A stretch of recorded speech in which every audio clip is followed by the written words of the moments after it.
Greetings and salutations, everyone. My name is Andrew Kirchhoff, and welcome to my YouTube channel. Today, I'm going to be talking about my Week 1 wide receiver rankings for the 2025 fantasy football season, going over my top 40 wide receivers. So if you're looking for a wide receiver in specific, be sure to travel down to the description of the video. There are timestamps available there. While you're down in the description, be sure to subscribe to the channel and help us get one step closer to 100,000 subscribers this season, as I'm making daily fantasy football content with the singular purpose of trying to help you capture a 2025 fantasy football championship. Thank you very much for all the support. The final thing I wanted to mention before we talk about Ja'Marr Chase of the Cincinnati Bengals being my number 1 wide receiver of the week is for those of you who want to gain an edge upon your league mates every single Sunday morning with my all-encompassing rankings. All you have to do is check out the link down below and check out Betr. I'll be partnering with them for the entirety of this upcoming season, not only providing plays, we'll talk about Lamb McConkey later today, but of course rankings every single Sunday morning. All you have to do is use code Andrew to sign up today, make a first-time deposit minimum of $10, and of course make a first-time play minimum of $1,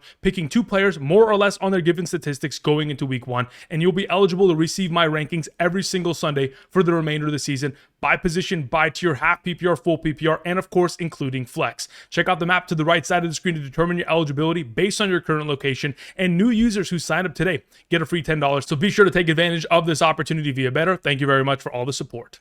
All right, let's begin by talking about Ja'Marr Chase, who takes on the Cleveland Browns this week, a division rival. As of right now, the Cincinnati Bengals are a -5.5 road favorite. So we are anticipating, of course, the Bengals to take an early lead and completely decimate the secondary of the Cleveland Browns. That over the course of the 2024 season, with now still the same defensive coordinator, very similar personnel in their secondary, they played the second most cover 1. They played a lot of man coverage last season. And when you play man coverage against guys like Ja'Marr Chase and T. Higgins, they're going to find success. Last season in week 7 against the Cleveland Browns, Ja'Marr Chase, 15.1 fantasy points and a half PPR. In week 16, 6 grabs for 97 and a touchdown, 19.4 fantasy points. The number 1 wide receiver should continue his success. Of course, we're starting our studs once again this upcoming week. Let's not get cute with it. Of course, we're starting Ja'Marr Chase.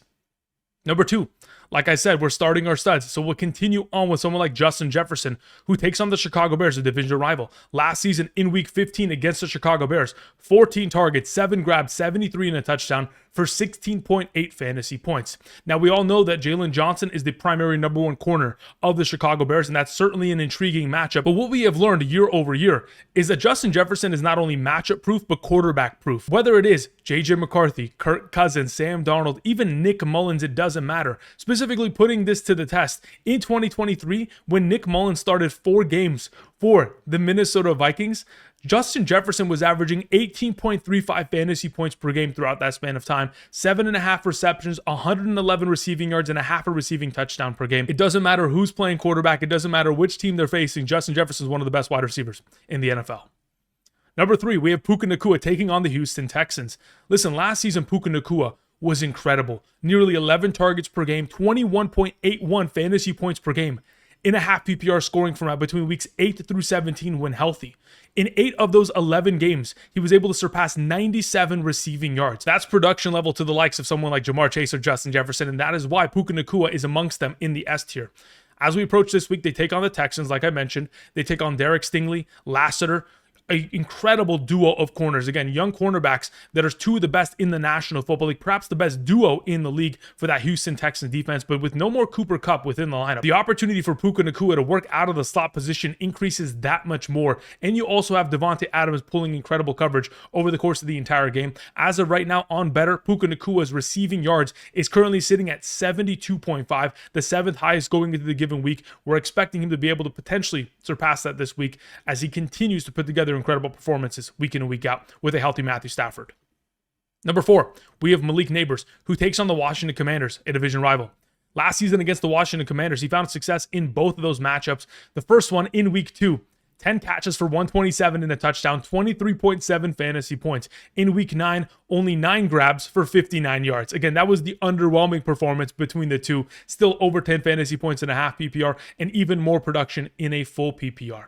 Now that you have Russell Wilson, the upgrade at the quarterback position in comparison to having Daniel Jones throughout the 2 matchups against Washington last year, I'm anticipating a lot of success, especially considering the fact that the Giants only lost by 3 and 5 points to the Washington Commanders last season. Despite the fact that the Commanders, as of right now, are 6.5-point favorites, I would expect this game to be a lot closer than currently projected. Malik Nabers, of course, highly implicated to have himself a lot of fantasy points within the matchup. The final player I wanted to mention is, of course, CeeDee Lamb. Going into the Thursday night matchup against the Eagles, they are 8.5-point underdogs, which is a ridiculous number. When I've looked back at the recent history of the Dallas Cowboys, in games in which they were 7-point underdogs or more, they lost both of those games by 24+ points. The expectation is that, of course, this is going to be a negative game script in Philadelphia. The last 2 times that a healthy Dak Prescott has taken on the Eagles, he has had a total of 83 passing attempts. So if he's going to throw the ball 40+ times in this given game, over the course of the 2024 season, Lamb was able to secure a 27% target share with Dak. That's about 10 or 11 targets. Anytime we could potentially guarantee Lamb for double-digit targets, he's absolutely an automatic start for fantasy purposes. Our number 6, the thumbnail of today's episode to begin the A tier, is Mike Evans, taking on the Atlanta Falcons, a division rival. Again, as it currently stands, this is the 5th highest point total of the week at 46.5.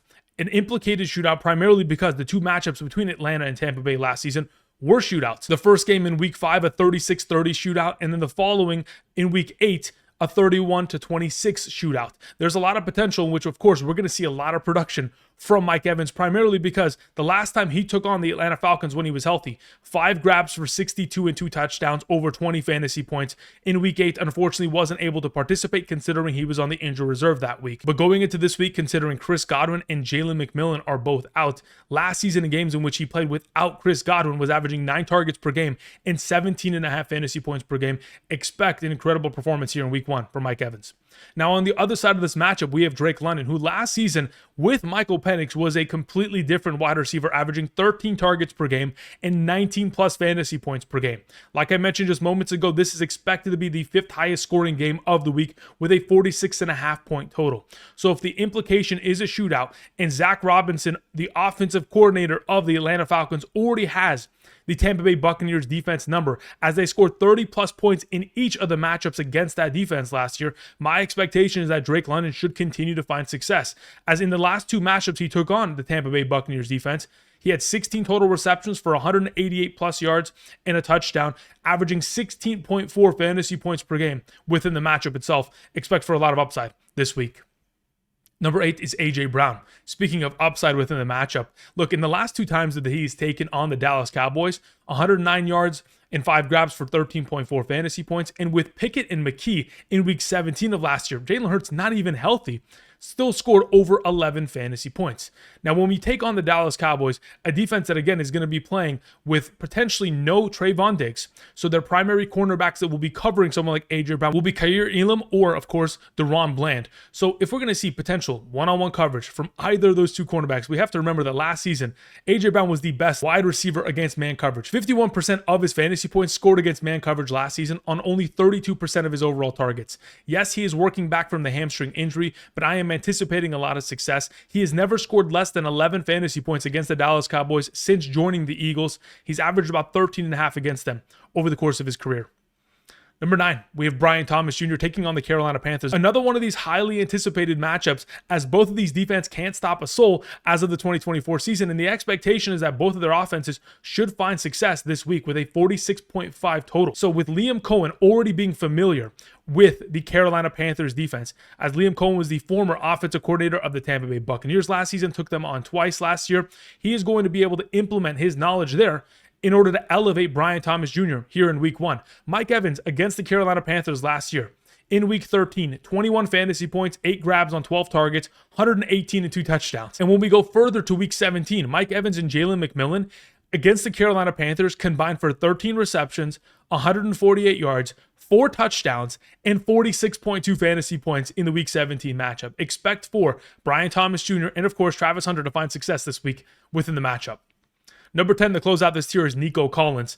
As of right now on Betr, Nico Collins sits at a 76.5-point receiving yard total. That is ridiculous. That's the 3rd highest going into the given week, and it's mainly because of the production that he has found year over year as the number 1 wide receiver with CJ Stroud. Now, the running game could lead to more targets in the direction of Nico Collins if, in fact, of course, we are leading into second and long, third and long situations, which again is going to only help Nico Collins, as last season he was able to average 1.82 fantasy points per target. With more opportunities, of course, it's going to lead to success, but it's purely going to be a matter of whether or not the Houston Texans can find themselves victorious as to whether Nico Collins can reach a greater upside of the S tier. Last season, in the 6 healthy games he played, he scored 5 touchdowns in those 6 games, and 5 of those 6 games consisted of 100 or more receiving yards. As of right now, the Rams are favorites at home, and unless, of course, we're going to see Nico Collins catch a ball over the top of this defense, I would anticipate the number 10 overall position to be a safe spot. But if he's able to find that touchdown upside, if the Houston Texans are going to win this game, of course, he'll be in the top 5 by the end of the week. Continuing on, our number 11 is Amon-Ra St. Brown, who takes on the Green Bay Packers. Should be a very exciting matchup, but there's still a lot of questions going into week 1 regarding the Lions offense. You know, when you have a new offensive coordinator and it's no longer Ben Johnson, there's still a question as to whether or not Amon-Ra St. Brown is going to be utilized at the same capacity which he was in seasons past. Is he going to get a similar target count? Is he going to be utilized within the red zone? Is it going to potentially increase or decrease? Time will tell. But last season against the Green Bay Packers in week 9 and 14, put up 15.1 and 7.8 fantasy points. Again, there were games last season in which Amon-Ra St. Brown was a non-factor because everybody else was dicing up defenses. So there are times in which, again, he is not utilized. But going into this week, we're anticipating, of course, a lot of opportunity in his direction, as the Lions last season had the 3rd highest rush rate in comparison to quarterback passing attempts to running back rushing attempts. If we are sitting at a 47.5 point total going into this week, a potential shootout on our hands with the 2nd highest total, I would assume Amon-Ra St. Brown highly implicated for targets and fantasy points. 12 is T. Higgins. In the same vein in which Ja'Marr Chase found success last season against the Cleveland Browns, so did T. Higgins. 16.2 fantasy points in Week 7's contest against them, and 15.8 fantasy points in the Week 16 contest against the Cleveland Browns. Listen, when Ja'Marr Chase is pulling so much coverage on the opposite side of the field, whether he is playing out wide or in the slot, and like I mentioned before with Ja'Marr Chase, the Cleveland Browns last season were number 2 amongst all teams in terms of cover 1. They're playing a lot of man coverage, and when they have someone like Ward trying to follow Ja'Marr Chase, it leaves guys like Newsome and Mitchell to T. Higgins, and that's going to continue to allow him to score double-digit fantasy points within the matchup. I'm anticipating a lot of success, as of course the Cincinnati Bengals are favorites. We're hoping that the Cincinnati Bengals don't start slow for another consecutive year, but considering what they've done this offseason, I think they're in a perfect position to find success here in week 1. Number 13 is Tyreek Hill. On Betr, his current number is at 70.5 receiving yards. He's the 12th highest amongst all wide receivers. So that's really promising, especially considering many have left Tyreek Hill to the wayside as they think that he is going to take a lot of steps back this upcoming season and he'll find regression. But we have to remember last season in games in which Tua gave him a healthy target opportunity, 8 or more targets, he was averaging 17.74 fantasy points per game. And Mike McDaniel, the offensive play caller and the head coach of the Miami Dolphins, he's incredibly familiar with Lou Anarumo, the defensive coordinator of the Indianapolis Colts. And so is Tyreek Hill. Tyreek Hill took on the Cincinnati Bengals a couple years ago as their defensive coordinator was Lou Anarumo. He went for 10 catches for 160 yards with Teddy Bridgewater and Tua Tagovailoa as a combo there. Tyreek Hill's very familiar with the secondary members of this Indianapolis Colts defense. Of course, we have Ward, and of course, we have Howard. He was former teammates with Howard in Miami, and he had taken on Ward back in 2022 as Ward was the primary cornerback of the San Francisco 49ers. Tyreek Hill went for 9 grabs, 146, and a touchdown. I'm expecting immediate success here in week 1. Number 14, we have Ladd McConkey, who takes on the Kansas City Chiefs. Unfortunately, only played them once last year because he was injured in the second matchup, but in week 4, 5 grabs for 67 and a touchdown, 15.2 fantasy points. But ever since then, Ladd McConkey has only gotten better. He's only been able to develop as a wide receiver to get himself into the position of being this number 4 ranking in this week. So regardless of the fact that they're taking on Trent McDuffie and this incredible defense, I'm still expecting success because to close the 2024 campaign, Ladd McConkey had 7 of his last 8 games consist of 83 or more receiving yards. He averaged throughout that span of time 15.81 yards per reception, a total of 54 receptions in those 8 games. And of those 54 receptions, 37 of them consisting of 10 or more yards, which is 68.5%, and 22 of those receptions consisting of 20 or more yards, 41% of his receptions, 20 or more yards. That's the kind of success Ladd McConkey was able to finish his 2024 season with, and that's why we head on over to Betr to check out his current number of receptions sitting at 4.5 there. Again, he has been able to surpass that in 8 of the last 8 consecutive games. The expectation is that he should be able to crush this regardless of the fact that they take on the Kansas City Chiefs here in week 1 in Brazil Friday night. Very excited for that matchup. Now, before we continue, again, like I mentioned, for those of you who want to go ahead and potentially follow that play via Betr, be sure to go ahead, sign up using code Andrew today. There's a link down in the description. New users who sign up get a free $10. But for those of you who want the Sunday morning rankings, remember, you got to make that first time deposit minimum of 10, and you've got to make a real cash play within the Betr Picks section. So you got to use one of your 10 deposited dollars in order to go ahead and get those rankings every single Sunday morning for the remainder of the season. Thank you very much. All right, now also, I want to remind you, for those of you who don't want to potentially get my rankings via Betr, potentially haven't even drafted and want to get your hands on my 2025 fantasy football draft guide, be sure to check out the Patreon. There's a link down in the description. Patreon provides all the same rankings, my 2025 fantasy football draft guide, Discord server access that is exclusive there to the Patreon, and on top of that, you can ask me unlimited questions. Check out all that down below. Thank you very much. All right, let's continue on with the number 15. Tetairoa McMillan, rookie wide receiver of the Carolina Panthers, taking on the Jacksonville Jaguars. With Adam Thielen now traded, Jalen Coker on the injured reserve, and this team having to bring in the once released Hunter Renfrow to try to bring in some sort of, threat at the wide receiver position outside of McMillan. Again, we have McMillan, we have, Xavier Legette, we have Moore. Now we have Hunter Renfrow. But ultimately, McMillan is going to be the primary threat. And I know that he's currently dealing with a hamstring injury, and we're going to monitor that. But as long as he's fully healthy, or at least going to for sure play this week against the Jacksonville Jaguars, we got to remember that the Jaguars last season, again, they struggled mightily in terms of stopping the pass. They allowed the most EPA per pass amongst all teams in the National Football League last season. This current game's total is 46.5 points. If we're going to have a little bit of a shootout here between the Carolina Panthers and Jacksonville Jaguars, I would assume that Tetairoa McMillan, the number one wide receiver of this Carolina offense, is implicated for a lot of fantasy points and hopefully finding himself in the end zone. Number 16 is Jaxon Smith-Njigba. Last season, took on the San Francisco 49ers, who he has the privilege of taking on this week. In week 11, 10 catches for 110 receiving yards, 16.8 fantasy points and a half PPR. But now you have Clint Kubiak as your offensive coordinator, formerly of the 49ers staff in 2023.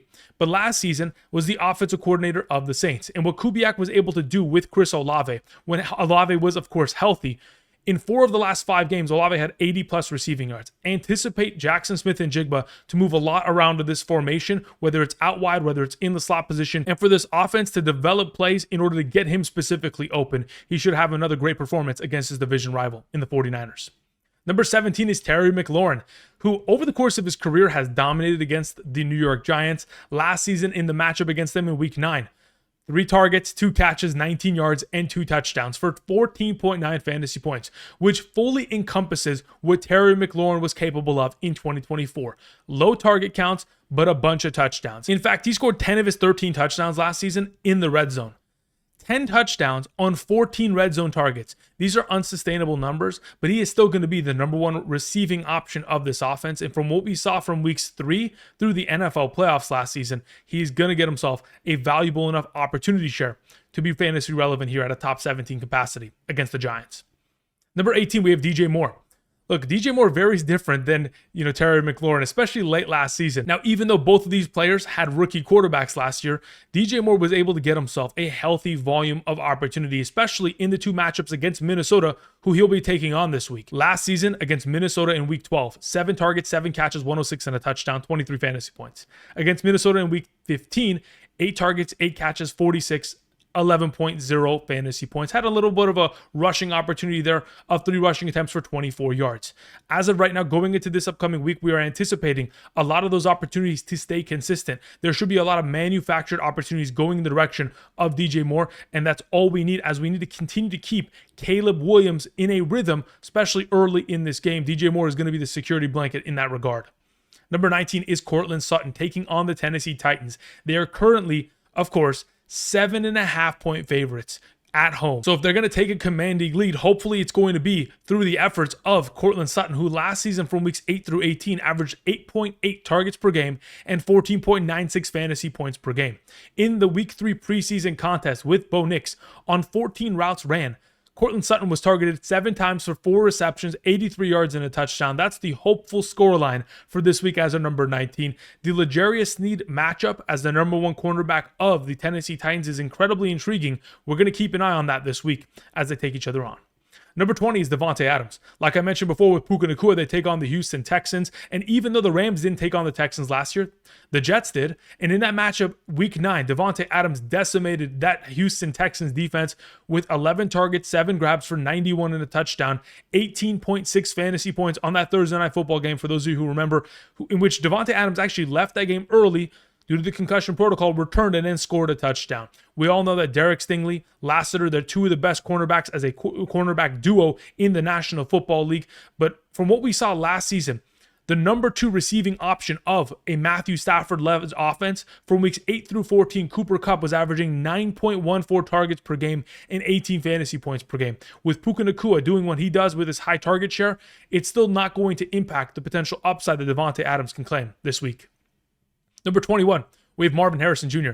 Look, in the final 6 games of his 2024 rookie season, 8.33 targets per game, and unfortunately was only able to get himself 9.82 fantasy points per game in a half PPR, but that's primarily because of the 116 targets that Marvin Harrison Jr. had last season. Only 68% of them were deemed catchable. That's purely just a matter of Kyler Murray and him being on the same page and building chemistry. And now that they've had an entire offseason to exactly do that, build chemistry, I'm expecting, as road favorites going into New Orleans, for, of course, Marvin Harrison Jr. to be implicated for a lot of opportunity and hopefully for a couple deep shots down the field, so he has the chance of getting into the top 12 with a touchdown. Number 22, speaking of a deep target down the field, we're hoping there's going to be more implications for Xavier Worthy to get those targets 20 or more yards down the field, just like he did in the Super Bowl. But last season, when he took on the Los Angeles Chargers, there weren't many opportunities of those sorts against that defense, as of course they were tight matchups. But even in those games, we saw Xavier Worthy averaging 5 targets per game and nearly 11 fantasy points per game. With Rashee Rice obviously suspended for the first 6 weeks, it grants more opportunities for Worthy, as the Rashee Rice opportunities are not going to go in the direction of Travis Kelce, and Travis Kelce won't be digging into anybody else's workload. Therefore, there should be enough of an opportunity share within manufactured touches to get Xavier Worthy into this top 24 conversation, as the final 10 games of the 2024 season consisted of Xavier Worthy getting 5+ touches in each of those games, and in those games averaging 2.03 fantasy points per touch. Again, if you give him 5 touches, he's going to score 10 fantasy points and be a solid wide receiver potential flex option without even including potential for touchdown upside. Moving on to our number 23, we have Ricky Pearsall. Last season in the final 2 games, of course, targeted well, and with Brock Purdy built a lot of rapport. And they continued that rapport building in training camp this season with Jauan Jennings out, no more Deebo Samuel, and of course, Brandon Ayuk out. Therefore, we saw in the preseason game against the Raiders, both Ricky Pearsall and Brock Purdy on the same page. On 7 routes ran, 4 targets, 3 catches, 42 yards on 1 singular drive. Now you take on the Seattle Seahawks that the wide receivers of the 49ers have found so much success dominating against year over year. Last season in week 6, the wide receivers of the 49ers accumulating 28 fantasy points in the matchup, 8 catches, 166 and a touchdown. In week 11, 14 catches for 113 and a touchdown, 24 fantasy points. Jauan Jennings is working back from a calf injury. Expect Ricky Pearsall to still be the number 1 of this offense. Number 24, we have DeVonta Smith. Look, in the last 6 matchups against the Dallas Cowboys, he's averaging 15 fantasy points per game. And that's whether or not we have Jalen Hurts under center. That's the kind of level of success that DeVonta Smith has found, as of course they have tried to stop A.J. Brown on the opposite side of the field, failed to do that, and of course allowed DeVonta Smith to still find success. Now this is going to be a game in which of course the Eagles are heavily favored. We just have to hope that they don't blow them out too early without DeVonta Smith getting his ample points, because the last time out against the Cowboys in week 17 of last season, 6 catches for 120 and 2 touchdowns. That's the kind of potential that DeVonta Smith possesses within the upcoming matchup on Thursday night. Number 25, we have Emeka Egbuka, the rookie wide receiver. Again, like I mentioned earlier with Drake London and Mike Evans, this is implicated to be a shootout with a 46.5 point total. So if we're going to be in a position in which, of course, we may see a 30 to 35 game where, very similar to last season, both of these teams could not be stopped offensively, we would assume that Emeka Egbuka is going to be able to fill in the absence of Chris Godwin and Jalen McMillan.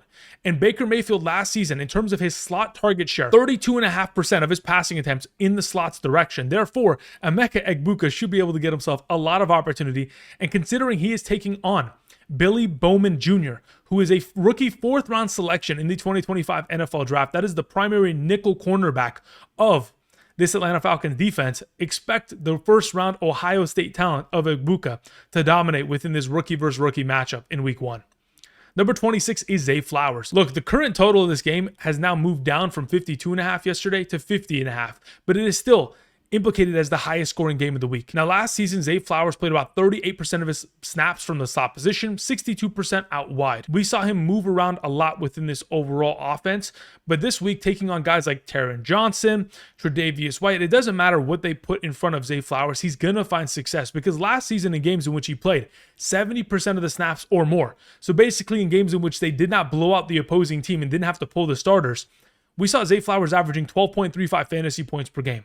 I'm anticipating a very similar line of potential success as we continue to see him be the number one receiving option of this Baltimore Ravens offense. Number 27, we have DK Metcalf, who takes on the New York Jets. I know that many of you guys are worried about the Sauce Gardner matchup, and I'm sure it's not a cakewalk, but last season he took on the Jets. 9 targets, 4 catches, 66, 8.6 fantasy points and a half PPR. But now you have Aaron Rodgers, not Geno Smith.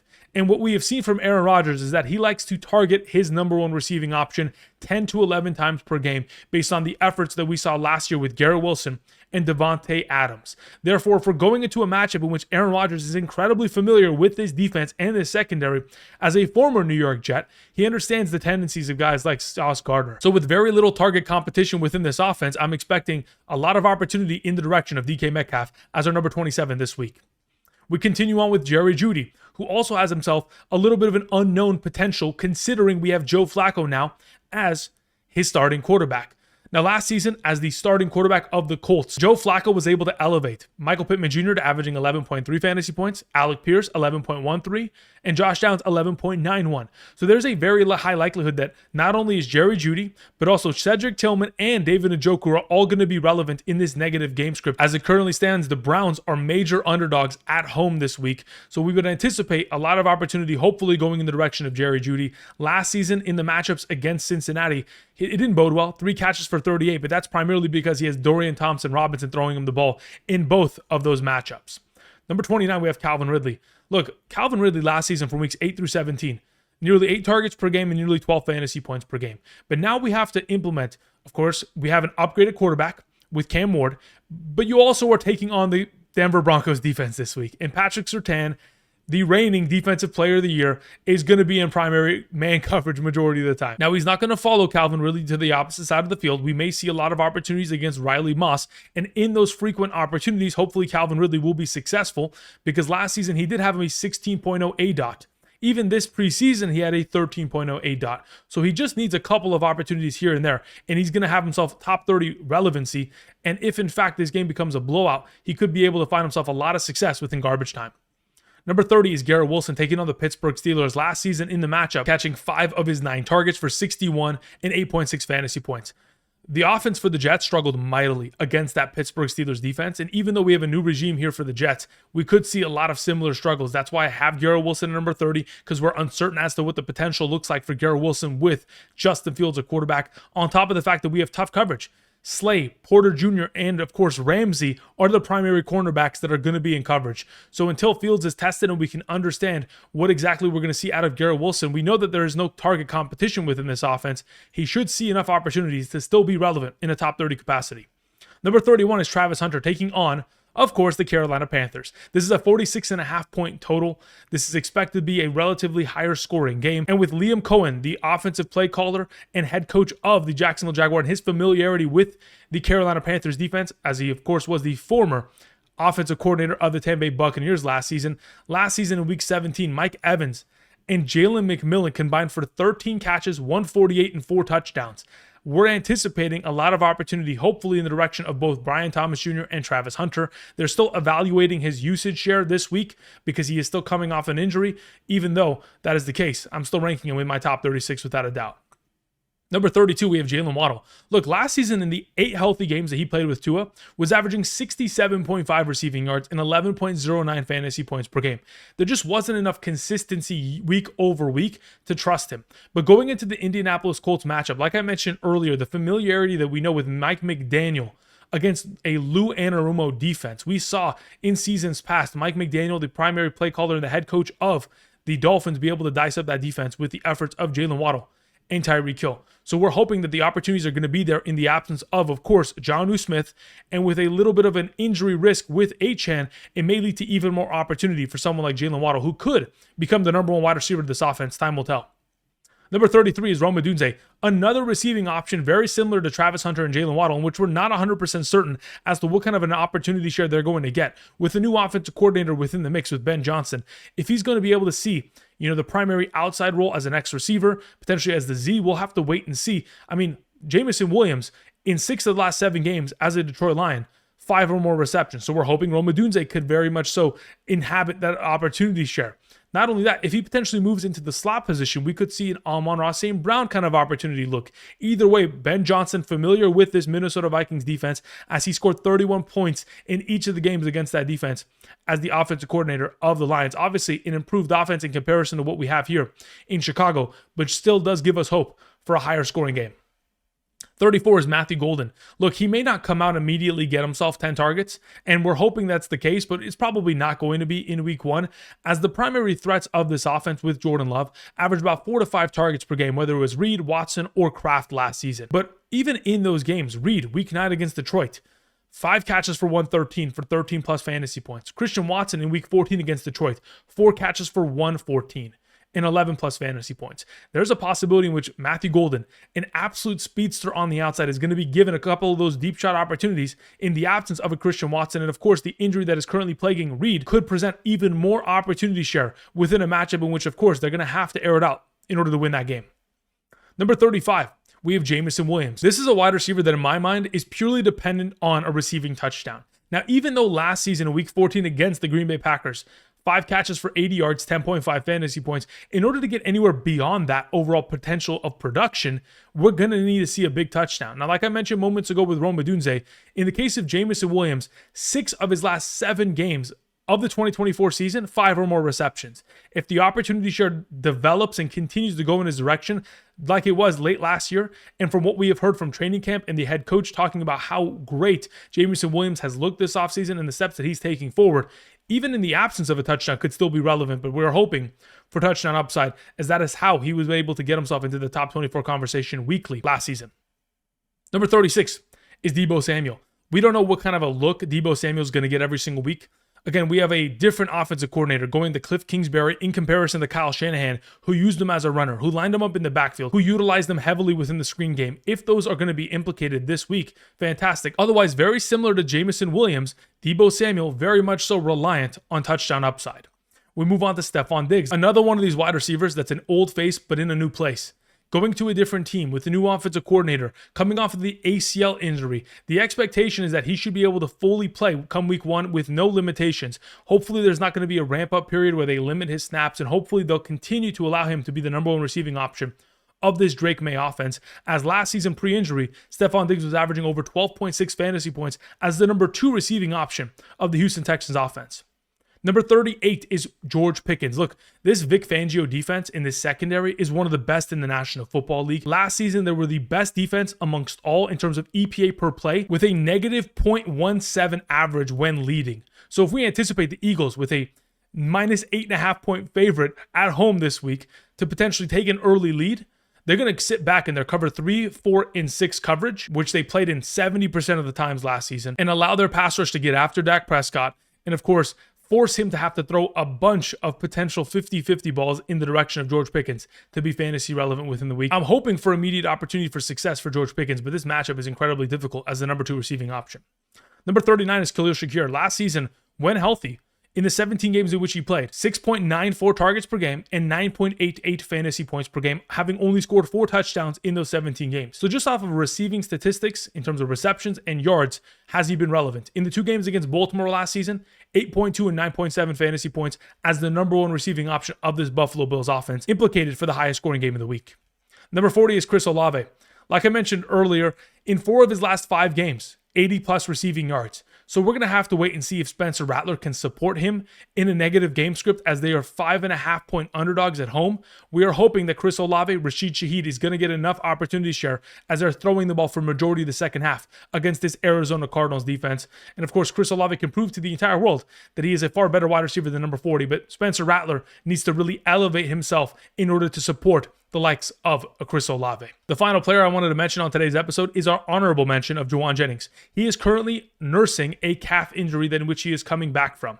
If he can get himself a full logged week of practice, Thursday and Friday specifically, if he gets full participation, we are in a good position, as last year in week 11 against the Seattle Seahawks, 11 targets, 10 grabs, 91 and a touchdown, 20 plus fantasy points. Of course, like I mentioned earlier with Ricky Pearsall, the 49ers have the Seattle Seahawks number, having beaten them in 6 of the last 7 matchups. A lot of success for Kyle Shanahan and hopefully Jauan Jennings, assuming he's healthy this week. All right, that's going to cover it for my top 40 wide receivers for week 1 of the 2025 fantasy football season. If you enjoyed today's content, click the like button, subscribe to the channel. I'll be back with my quarterback and tight end rankings tomorrow. And of course, live streaming this upcoming Thursday night before the game. So for those of you interested, subscribe. Be sure to go ahead, check out Betr, check out the Patreon. And until next time, I'll see you guys. Peace.